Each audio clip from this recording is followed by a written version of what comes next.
guys look great. You really do. Turn to your neighbor, tell them you look amazing today. Now, there's a fact that 1 out of 3 people are ugly. So look to your left and look to your right again, and who are you lying to? No, I'm just kidding. I'm just kidding. I kid, I joke, haha. Let's check this out, right?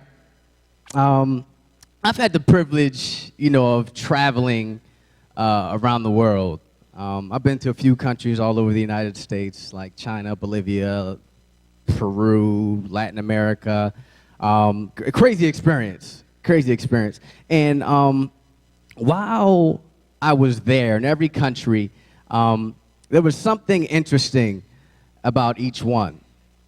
Excuse me. But what was more crazy, what really caught my eye, is that all of them had something in common. This particular thing that they have in common, or that we all have in common, it's almost like everyone has been infected with something. And what I mean by that is it's like, how can I explain it? It's like, well, everybody has this problem. Now this particular issue, this is something that we've been affected with, is dangerous and powerful at the same time. It's like you get a 2 for 1. You know what I'm saying? And coming to the United States, arguably the best place to live in, which is why I still have my passport handy. But it seems though like humanity has been haunted by this mindset for thousands and thousands of years. We have been living in it for a while, but because there are so many attractions and distractions, it's almost like it's easy for it to go unnoticed. And if it's not unnoticed, some people they realize everything. They see what's going on in the world. But if people realize it, it's even more scary, because I'm afraid that people won't take it seriously until it's too late. I'm saying it's interesting. It's funny how we don't think things are a big deal until they get out of control. You see what I'm saying? So I'm over here, right? And it's because we've been learned this particular, I guess, this mindset. Culture has told us to adopt this mindset. It's the best thing to do if you want to live in the world that we live in, and it's progressively gotten out of control because of this, and that is the mindset of tolerance. You see what I'm saying? So, it's almost like, have you ever actually sat down somewhere and maybe sat in a park? Maybe you went to the mall and actually people watched to see what was going on, or you watched the news and you realized what in the world is going on? These people are crazy. This is unbelievable. And then get into a conversation with somebody, and in your mind they're talking, and you're thinking did they really think that sounded intelligent coming out of their mouth? You know what I'm saying? It's kind of weird. So it's I see this, and it's almost like we get this thing and we don't realize things are bad until things get worse. And it's almost like you go into maybe you're running water. Right, you're running water in the kitchen, or you got something in the oven, and you think you'll be right back because maybe the phone rang or something on television. You'll be right back. So you go and you answer the phone, have a conversation with somebody, come back, check it, everything's cool. You know what I mean? And then you leave, and then you go get held up again, and something crazy happened. Maybe you got distracted on television. You come back, and then the water's overflowing out of the bathtub, or something burned in the oven. You know what I'm saying? And this thing that we've been infected with is almost like that. It's almost like it's been heating up, or it's been running for way too long, and we just let it get out of control. Now we're over trying to clean everything up again. You know what I'm saying? So check this out, right? So this particular, this mindset and things we've been haunted with, thing we're being infected with, is nothing new. You know what I'm saying? It's nothing new. I think it's kind of exciting. I don't know. I'm weird about that kind of thing. It's kind of exciting only because of the fact that, it's challenging, and I see the type of impact it can have if we address it correctly, if we go about it correctly. You know what I'm saying? So I'm thinking, and I'm like, yo, like this particular thing that we've been affected with, it actually pulls cards and shows our hand individually, like, and as a church body. It shows our weakness as a church body and as an individual. And that is we've been infected and reawakened with the spirit of doubt and unbelief. You know, I'm going to explain that in a couple of minutes. And you know, when this particular thing is we're impacted and we're infected with this kind of stuff, with doubt and unbelief, people can actually become what they call a lost cause because of that. You know what I'm saying? Sometimes when people, the reason why they become a lost cause is because of the lack of belief. And then the lack of belief, where it comes from, is what we see and what we hear. And what that does is when it affects our belief and it turns into unbelief, is because we actually take what we hear and regardless of whether or not we know it to be true, we just take it and run with it. And it affects everything. You know, so we don't bother to see if what we heard was actually true. You know what I mean? So, I mean, you're like, oh my gosh, yo, Keith, what are you talking about? What are you talking about? So what I'm talking about, I want you to turn to Matthew 16:6. I'm coming from Matthew 16:6. This is pretty cool. I couldn't believe it.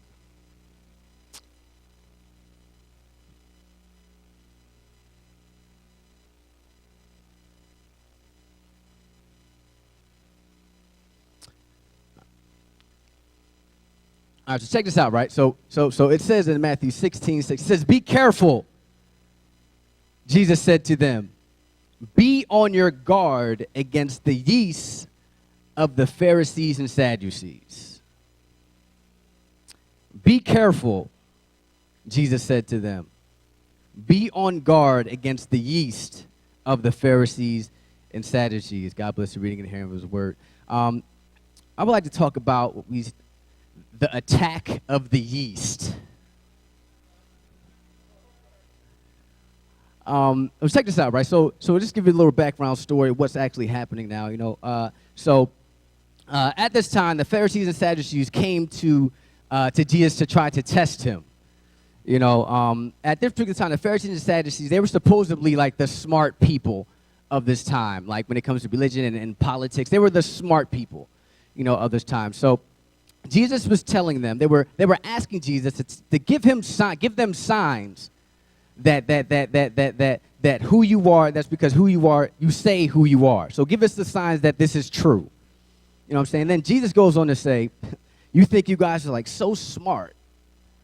You know what I'm saying? You can interpret the weather and what the weather's going to do by the color of the sky and everything like that, but you fail to interpret the signs of the times.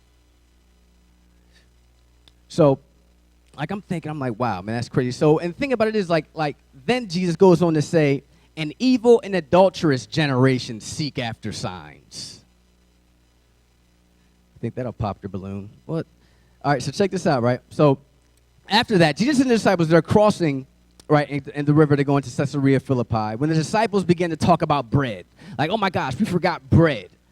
You know what I'm saying? Then, all of a sudden, Jesus takes this time to say, be careful. Be on guard against the yeast of the Pharisees and Sadducees. Now, the thing about it is they totally missed what was actually happening. They began to believe, they were still thinking that he was actually talking about the actual bread, you know, the actual thing that we eat. But the thing about it is, the thing about what stuck out really so loud and big to me when I was reading this is the two words, be careful. You know, and I began to think, like, why do people say be careful? You know what I'm saying? Like, I began to think about it, and it's like, the reason why people say be careful, I think that a lot of people, a lot of us miss the importance of the two words be careful. You know, it protects us. You know, people say be careful. They only say it because there's a potential of something detrimental happening. You know what I'm saying? So, for instance, when I was younger, you know, I used to run outside, gone, outside, they would play. And even when as I'm running out the door, my mom and my dad would say, Keith, be careful. So, okay, bye, be careful. And keep in mind, like, I'm not thinking, be careful, okay, be careful. I'm going to walk outside and I'm going to look and see where I'm going to go. No one does that. You know what I'm saying? So I'm out the door. And so the reason why I thought that, first of all, I thought that was just something that people say just to make you think that they care about you. You know what I'm saying? That's just the polite thing to say. You know, be careful. All right, thanks, Mom. Appreciate it. You know, so, but in my mind, I'm thinking, okay, she said be careful, but I'm not thinking about anything that she said. You know, because my mind was already made up of what I'm going to do, how I'm going to do it, and who I'm going to do it with. You know what I'm saying? And so at this particular time, like, that's exactly how we operate in life today. You know, people can tell us, be careful. And it's like, okay, I will, thanks. But all of a sudden, like, something happens. Maybe I got into a bad relationship, and it's like, oh, well, I told you to be careful. You know what I'm saying? It's just like, yo, like you didn't really take what I said as like a serious sip. Like, I was really, not only did I care about you, but what I was saying, I need you to receive what I said and actually be careful. You know what I'm saying? So check this out, right? So I'm thinking, I mean, he said, be careful. You know, it says, be on guard of the yeast, against the yeast, right? So if anyone knows what yeast does, okay, so this particular yeast, it's put in bread, or it's in bread, and it makes it spread. You know, it makes it rise. So what Jesus was actually saying, he wasn't really talking about like physical bread because that they thought that they were going to talk about because they forgot food. You know what I'm saying? So Jesus was actually talking about, he was like, listen, the Pharisees and Sadducees, be careful of the yeast. Beware of the yeast, because they are teaching false doctrine. And this false doctrine has the capability of spreading. And we don't want this false doctrine to rise and spread throughout the entire nation. You know what I'm saying? So check this out. So I'm thinking, I'm like, yo, like, this isn't like, okay, I don't want it to spread, but like, why doesn't he want it to spread? You know, and in the midst of me thinking that, I'm like, the disciples were still lost on what the heck that he was talking about. You know what I'm saying? They thought that he was really talking about serious, like, actual bread.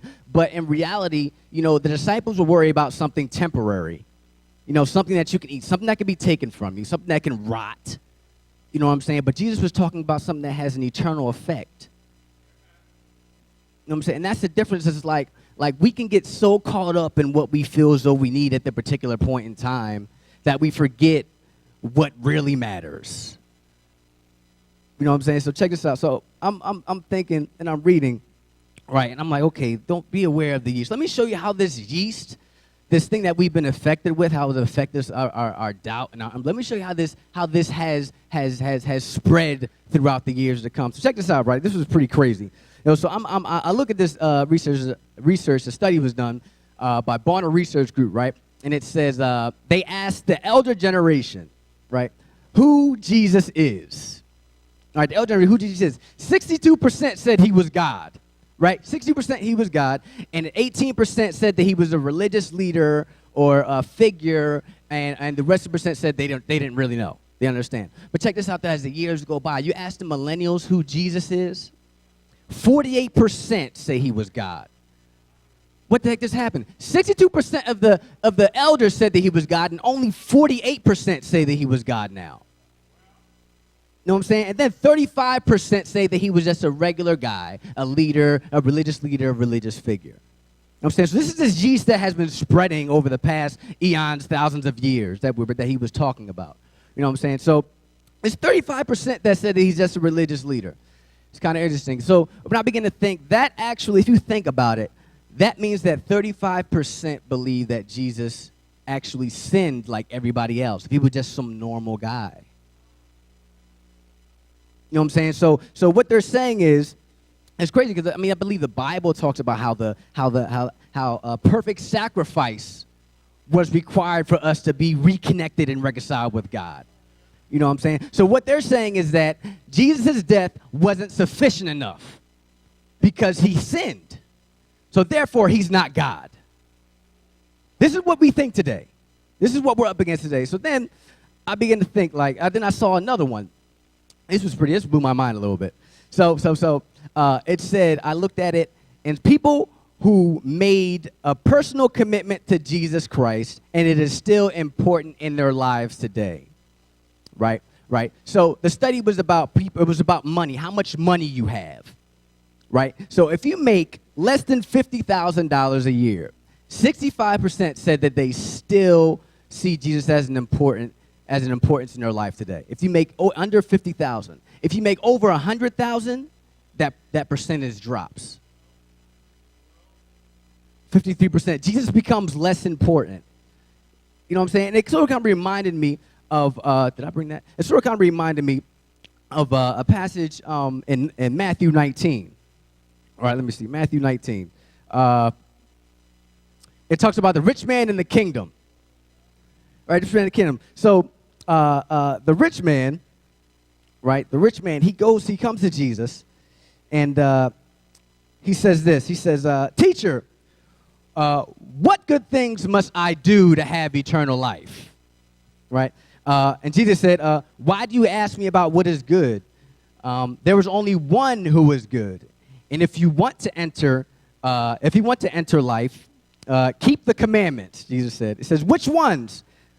Jesus replied, you shall not murder, you shall not commit adultery, you shall not steal, you shall not give false testimony, honor your father and mother, and love your neighbor as yourself. That's what Jesus told him. And then he said, I've kept all of these. He said, I kept all of these. He says, what still should I do? He said, what do I lack? Something that I lack. So what do I lack? And Jesus answered, if you want to be perfect, go, sell your possessions and give to the poor, and you will have the treasure in heaven. Then come follow me.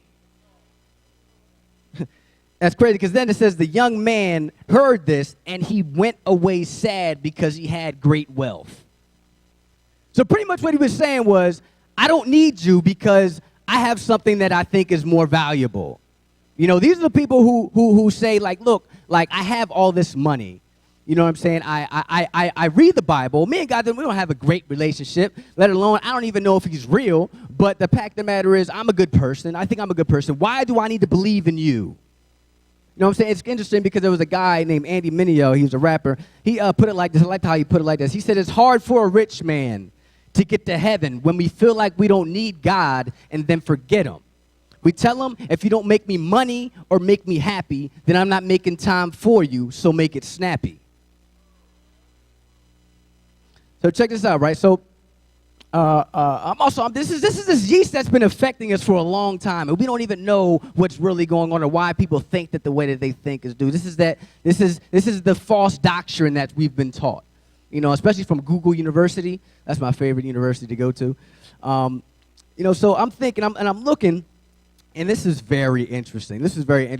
Then it began to break it down by ethnicity. Who values their relationship with Jesus more? You know what I'm saying? So then I begin to look at it, and it's like, okay, Caucasians, 53%, Hispanics, 65%. It breaks down like that. But then what really stuck out to me was African Americans. This is great.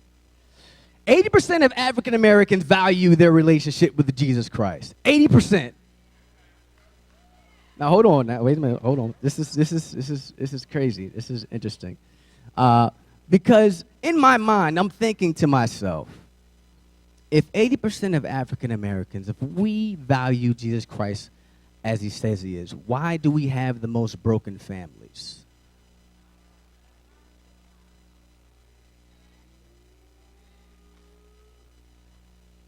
You know, I begin to think, because the last time I checked, the God that we serve is passionate about relationships. So if we value Jesus Christ like we say we do, why is it that all our relationships are messed up? You know what I'm saying? So I'm thinking, I'm like, yo, do people, not in Alpha, but I mean like people, you know, out there, you know, do we really know the impact that has on the minds of young people? You know what I'm saying? So wait a minute. Like, so you're trying to tell me, you know, that 80%, and my mom, she brings me to church all the time. You know what I'm saying? She says, this is the way. You know what I'm saying? Listen, just honor God. Just serve God. You know what I'm saying? You have to believe. Have faith. That's not the right thing to do. You know, what would Jesus do? You know what I'm saying? But in this mind, I'm thinking, like, well, why doesn't my father want me? You know, what if all of us we value and love Jesus, this guy named Jesus, why did my uncle do that to my sister? You know what I'm saying? Why did that man kill my cousin? You know what I'm saying? Because it's interesting. It's like I'm thinking, and this is really blowing my mind, and it gets to the point where it's just like, well, like I see this and I understand the logic of where people come from, or some of it where people come from, and it can get very discouraging, and I begin to kind of fish through and ask people questions, and I believe, you know, I found a particular solution to that particular problem, or answer to the question that people ask, that kids ask. It's because sometimes, I mean, not here in Alpha, but, you know, at other churches, you know what I'm saying? Like, people, they come. This is the only place that they come waiting to leave.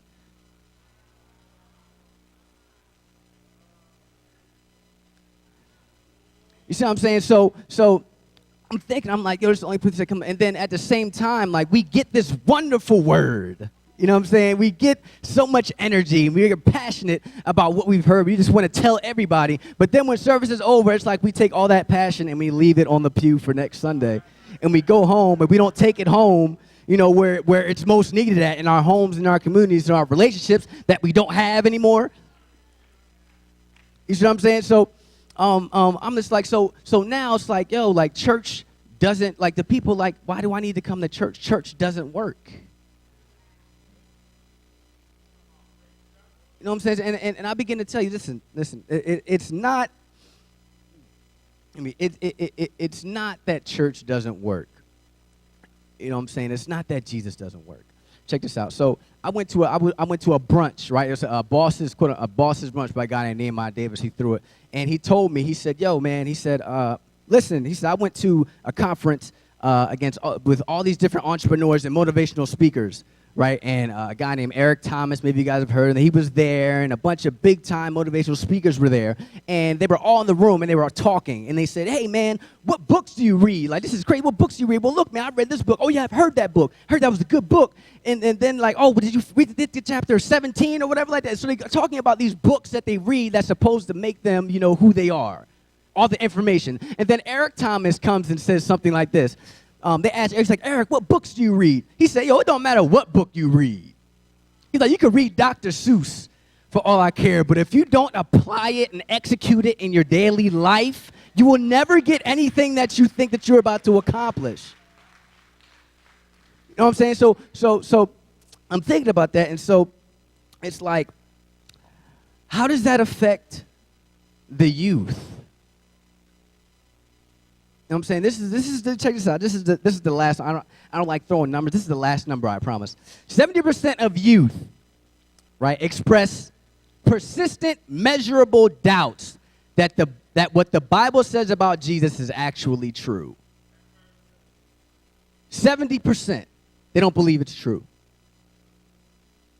You know what I'm saying? So I'm thinking it's like it's to me, like, this is exciting, because I get to see things and adults and youth, they assess truth totally differently. You know what I'm saying? Like, as an adult, like we were taught, like, hey, listen, we will discover truth. You know, truth is discovered. You know, the Bible talks about you will discover the truth. And so, like, in our mindset, you know what I mean, when it comes to assessing truth, we have the mindset, things work because they are true.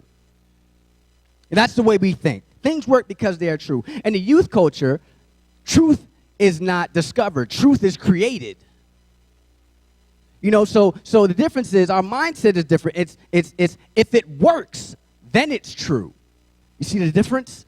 Like we think if things work because it's true. You think if it works, then it's true. If it works, that's what makes it true. You see what I'm saying? So I begin to think. I begin to see this guy. I traveled with him. His name is Josh McDowell. He gave this perfect example of that. He said, there's a pastor who stepped out on his wife. Right? Example, pastor stepped out on his wife, cheated on his wife. Now, when it comes to being an adult, you will say he's not living the truth. There's nothing wrong with truth, but there's something wrong with him. You know what I'm saying? When you get to a child, you get to a youth, it's something totally different. I don't believe it. What do you mean you don't believe it? What mom and dad says. Why? It doesn't work. It's like, what? Like, what do you mean it doesn't work? There's nothing, no, the truth that God, that my mom and my dad were telling me, it doesn't work because the pastor cheated on his wife. So check this. So listen to me carefully. Oh my gosh, that in particular, people have that mindset all over the country. You know what I'm saying? All over the community. The church itself, they say that the church doesn't work and Jesus doesn't work. You know what I'm saying? And this is the reason why no one thinks that they need church. They don't need the church because it doesn't work. It doesn't do anything for them. I think that I can do everything the church is doing by myself. You know what I'm saying? And without the church, and listen to me, I find it hard to believe that you say you love God, you say that you have a great relationship with God, but you do not love his wife.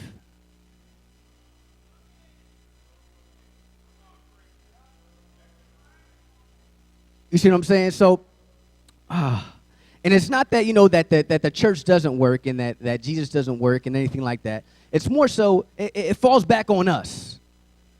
Because it could be, not here, but in other churches, it could be that we're just not putting in the work. Check this out, right? So I'm about to get, this unbelief that we've been having that's been scattered over the years, I'm about to see if I can get rid of that in like 5 minutes. Check this out. There was this guy named Jesus that we're talking about here, right? So he said, he made the most profound, I guess, in my opinion, this is the most profound statement that anybody could ever say about themselves ever. You know what I'm saying? The statement that he made was either the most narcissistic, cocky, conceited statement of all time, or it was the absolute truth.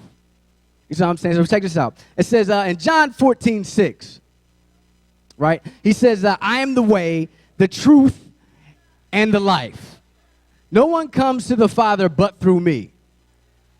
Right? Check this out. I just want to take about 5 minutes to talk about one specific part in this particular verse, and that's when he said, "I am the truth."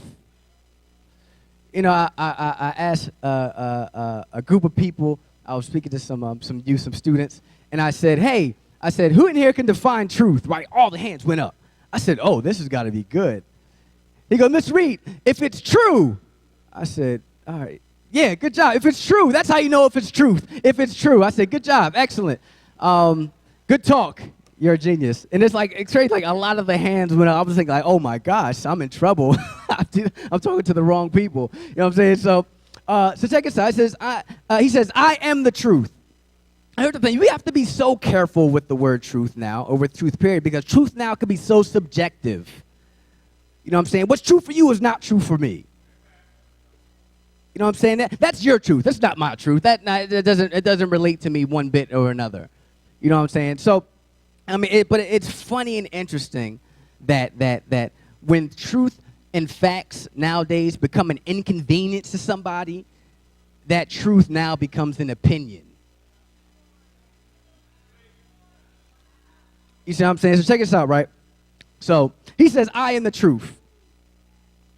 Where am I at? Okay, cool. So he said, "I'm the truth." Right now, in order to actually understand what Jesus was saying when he says, "I am the truth," we have to first define what truth actually is. You know what I'm saying? So I begin to, because at the end of the day, people, just because someone says that they are the truth or says that they have truth doesn't necessarily mean that what they're saying is true. You know what I'm saying? Because people can sincerely lie, and say that it's the truth and perceive it to be the truth. To be honest, we as men, we do it all the time. You know what I'm saying? If someone asks you, your husband or your wife asks you, "Hey, babe, do I look fat in this dress?"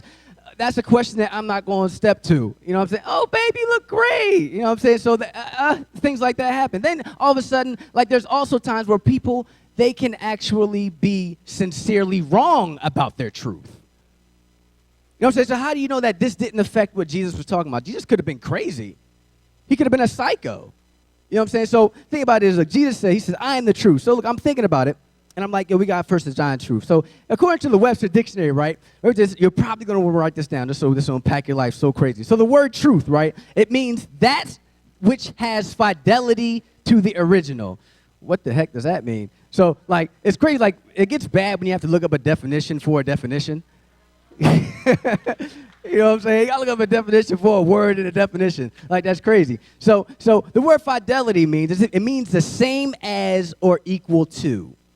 Right? So what Jesus was saying, he said, I am the truth. He says, I am the same as or equal to the original.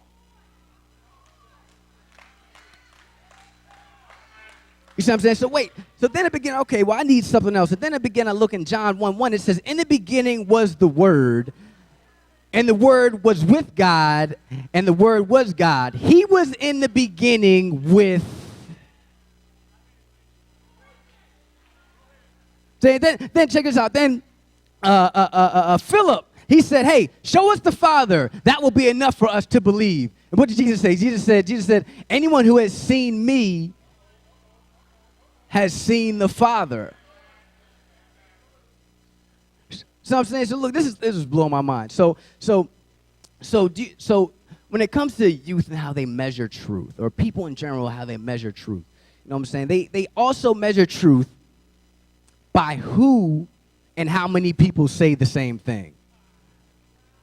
You know what I'm saying? So if I have a particular person in my group that says something, and it may or may not be true, I don't know, but then I hear the same people saying the same thing, you know, I'm gonna just assume that that's true. You know what I'm saying? I'm not going to check the source. It could be a rumor. You know what I'm saying? It could be a rumor. So I'm thinking like, yo, so I struggled with this for a long time, you know, because at the end of the day, have you ever asked a student, you know, why they come to church? You know, or why they believe what they believe? You know what I'm saying? Actually, like, got into their mind, like, why do you come? Like, do you actually believe what the Bible says? Like, do you believe this story? And you'll maybe find, if you did, you'll maybe find some similar answers like this. You know, why do you come to church? I don't know. My mom make me come. You know what I'm saying?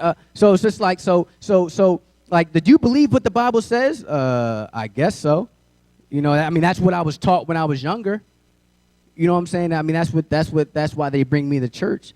You know what I'm saying? So wait, so what about Jesus? Do you think that that's true? Like, well, the Bible says so I guess that must be true.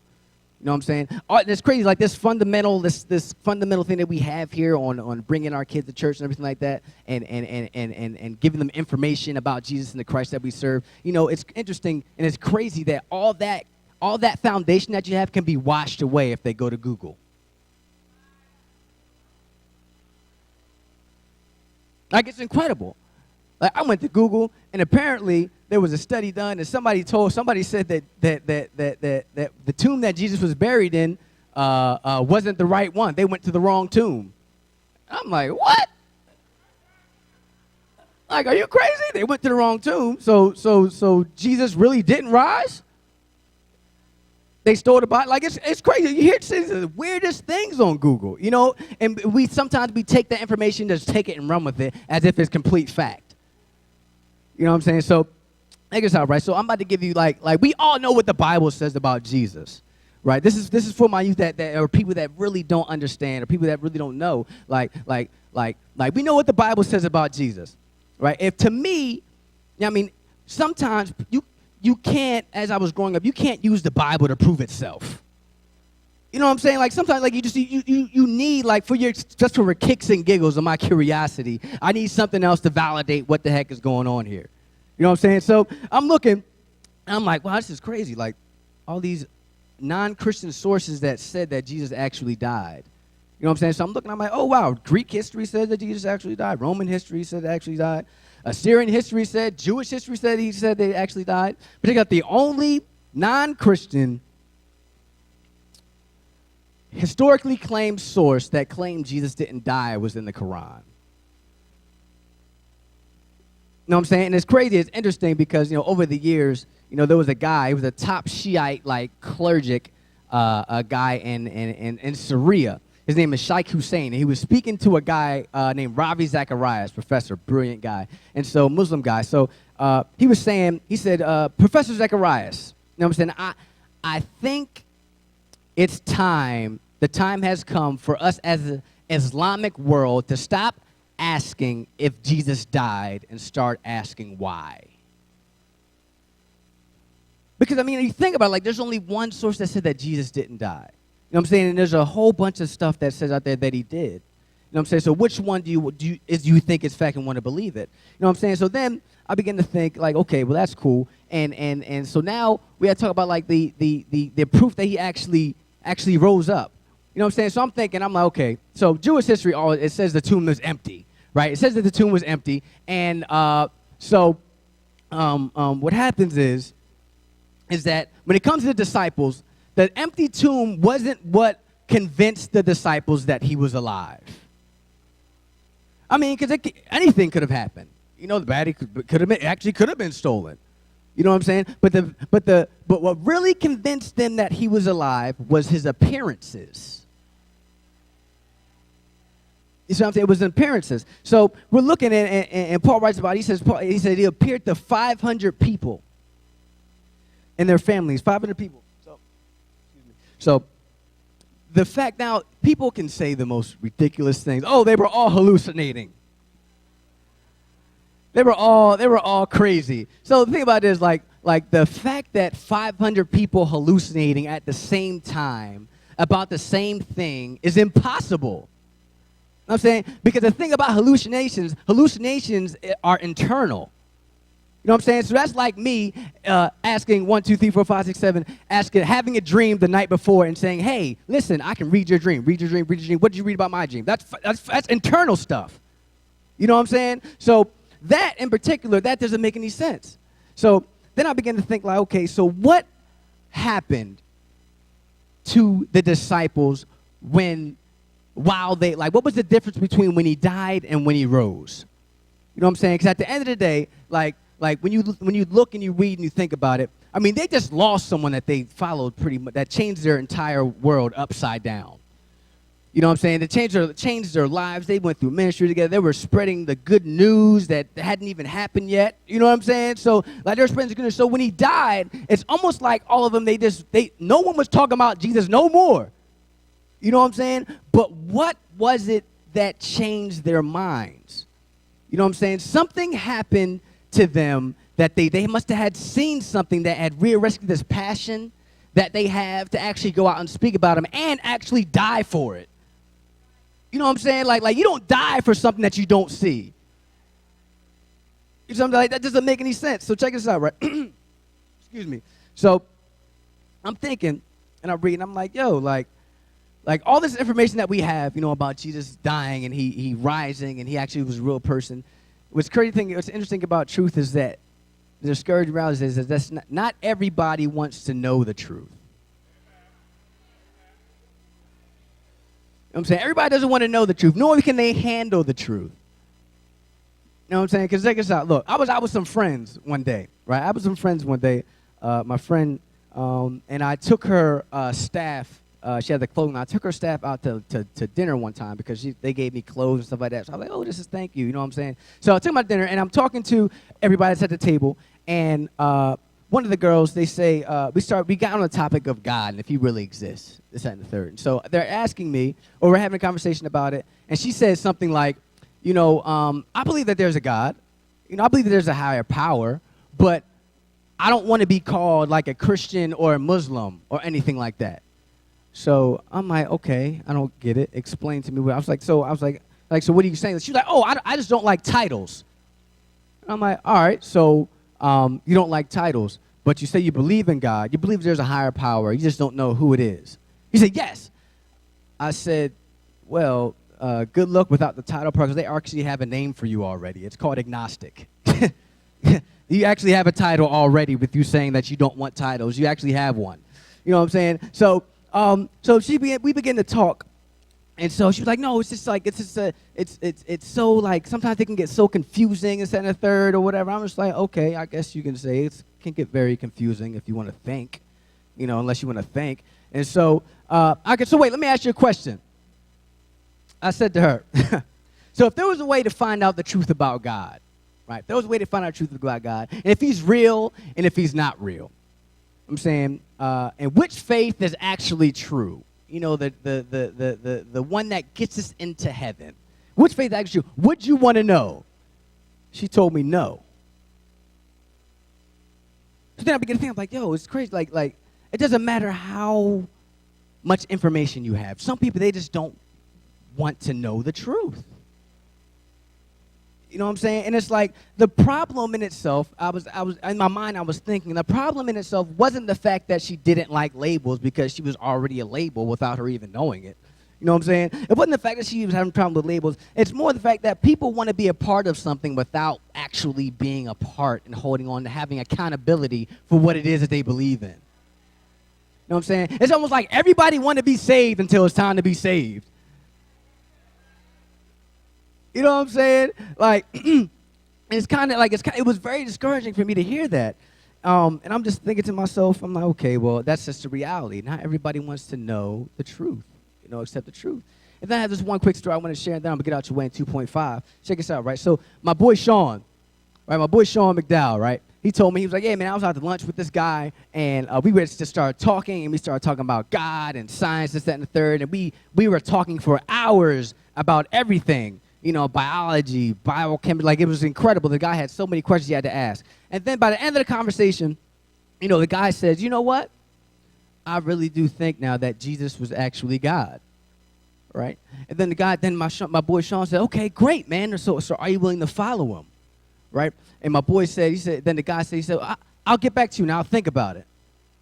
You know what I'm saying? So he goes to think about it. You know, some years go by. My boy Sean gives me a call. He said, hey, man, you told me that you thought that Jesus was God. You know, so what's the problem? He goes, yeah, I do, but, you know, here's the problem. I have two issues. He said, I don't like Fox News. That was a real answer. He said, I don't like Fox News. He thought that to be a Christian or to follow Jesus, you had to have certain political and religious views to, you know, and I don't agree with them. And then he says the second thing that was very interesting, and I think is most impactful. He says, I'm afraid what my friends might think. You know what I'm saying? And so at that particular point in time, you know, like I said before, it wasn't the fact of lack of evidence. It wasn't the fact of if you didn't think that Jesus was God. You know what I'm saying? It was more of an issue of the heart. You know what I'm saying? And I believe in the Bible it says in Hebrews 3:15, it says, the day you hear his voice, do not harden your heart. You know what I'm saying? Listen, young people, adults, grandmoms, aunties, you know, I'm here to testify that, number one, Jesus is real.